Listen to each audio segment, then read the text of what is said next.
Verdict तो हमने भी हाँ, माना है, लेकिन बयान आस्था देखिए पे कैसे कैसे compromise बयान हमने आए नहीं किया है। मौलाना साजिद और किसी ने रशीदी नहीं के किया है। कि हम मंदिर को तोड़ देंगे। अभी एक और बयान सुनाता हूं मैं आपको। वो मौलाना का होगा, आप उनका 2 मिनट होगा। रुक जाइए, मैं एक और वो बयान कम्युनिटी आपको का सुनाता हूं। स्टेटमेंट आपके हमारा पैरों तले नहीं है। के जमीन निकल जाएगी। इस देश में जो लोग हैं वो अगले 2 मिनट इस चैनल को देखे, मैं एक ऐसी बाइट प्ले करने वाला हूं कि आप लोग हिल जाएंगे जो कुछ कहा जा रहा है। आचार्य नहीं, रुकिए, अभी प्ले नहीं कर रहे हैं हम, 2 मिनट बाद प्ले करेंगे।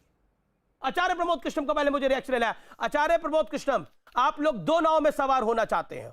आप 2 नाव में इसलिए सवार होना चाहते हो कि आपको हर तरफ से फायदा मिले, लेकिन आपकी कहानी यह है कि ना आपको माया मिलती है ना राम मिलते हैं।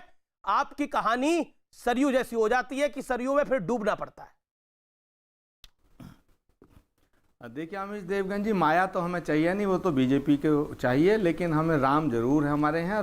हम राम के हैं, राम के सब हैं। 2 विषय उठे, एक उठा राम मंदिर का, दूसरा उठा भगवान परशुराम की मूर्ति का।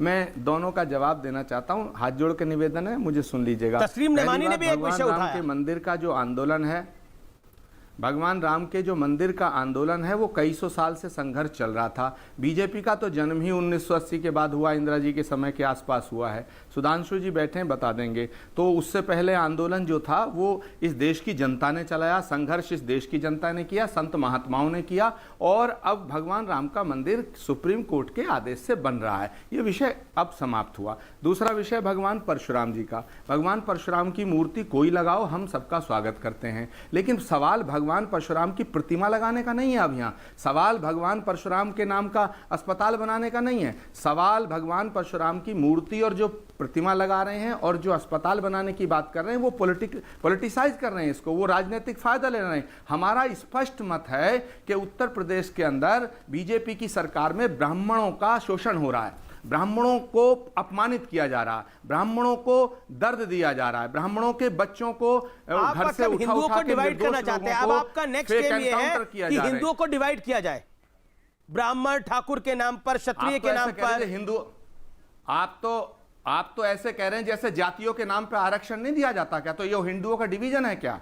है सुप्रीम कोर्ट के फैसले को मोदी सरकार ने बदला तो क्या डिवीजन है? अरे राब्राह्मणों को भी अधिकार है राम पे अपनी काम बात नहीं करने बना का। तो परशुराम पे आ गए। एक सेकेंड, अब आपका श्री राम पे काम नहीं बना तो श्री परशुराम पर आ गए आप। अच्छा, और आप जो इतनी बड़ी बड़ी बातें कर रहे हैं आचार्य जी, आप ही के एक सांसद को कोट करता हूं मैं। सुन लीजिए।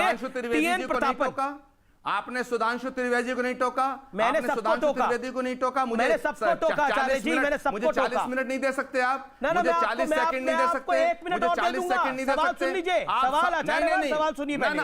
मेरी बात पूरी, मैं आपकी पूरी डिबेट में आपकी सुनूंगा, मेरी पूरी बात हो जाने दो।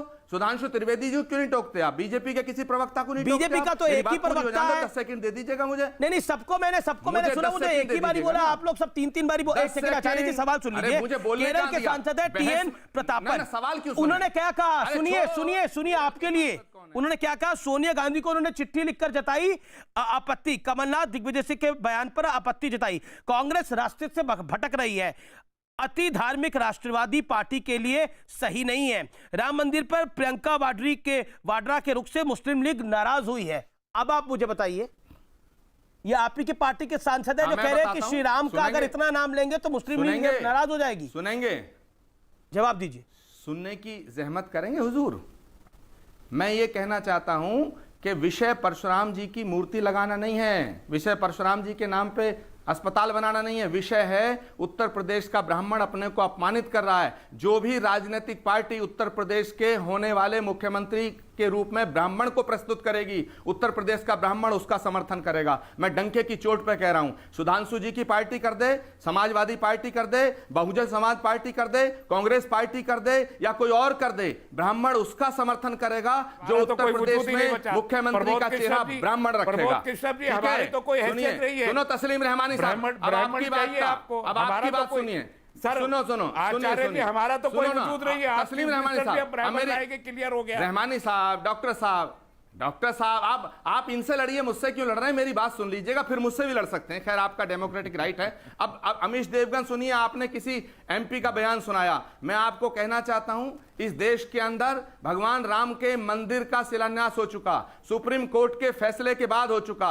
सुप्रीम कोर्ट ने जब फैसला नहीं दिया था, सारी पॉलिटिकल पार्टी, सारे धार्मिक नेता ये कहते थे कि जो सुप्रीम कोर्ट का फैसला होगा उसे हम मानेंगे। और सुनिए, जो मंदिर तोड़ने की बात करते हैं, आपने किसी मौलाना साजिद रशीदी की बात की, 500 जन्म लेने पड़ेंगे मंदिर तोड़ने के लिए। इस तरह की बातें वो कर रहे हैं जो हिंदुओं को एक तरफा करना चाहते हैं। और रहमानी साहब, मैं आपसे हाथ जोड़ के गुजारिश करना चाहता हूं कि आप चाहते हैं कि सारे हिंदुओं का नेतृत्व, सारे हिंदुओं की रहनुमाई सिर्फ भाजपा करे? अच्छा, मतलब आप मान रहे हैं कि ये हिंदू वोट बैंक के लिए आप तो खुद ही मान रहे हैं सब कुछ। यस, आप मेरी बात मान रहे हैं, मेरी ही बात कह रहे हैं।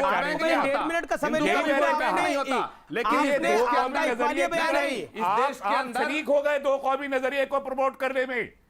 आचार्य जी, आप शरीक हो गए उस टू नेशन थ्योरी को प्रमोट करने में। यही कह रहे हैं जिसके हम मुखालफत कर रहे थे। नहीं, कैसे शरीक हो गए? कैसे शरीक?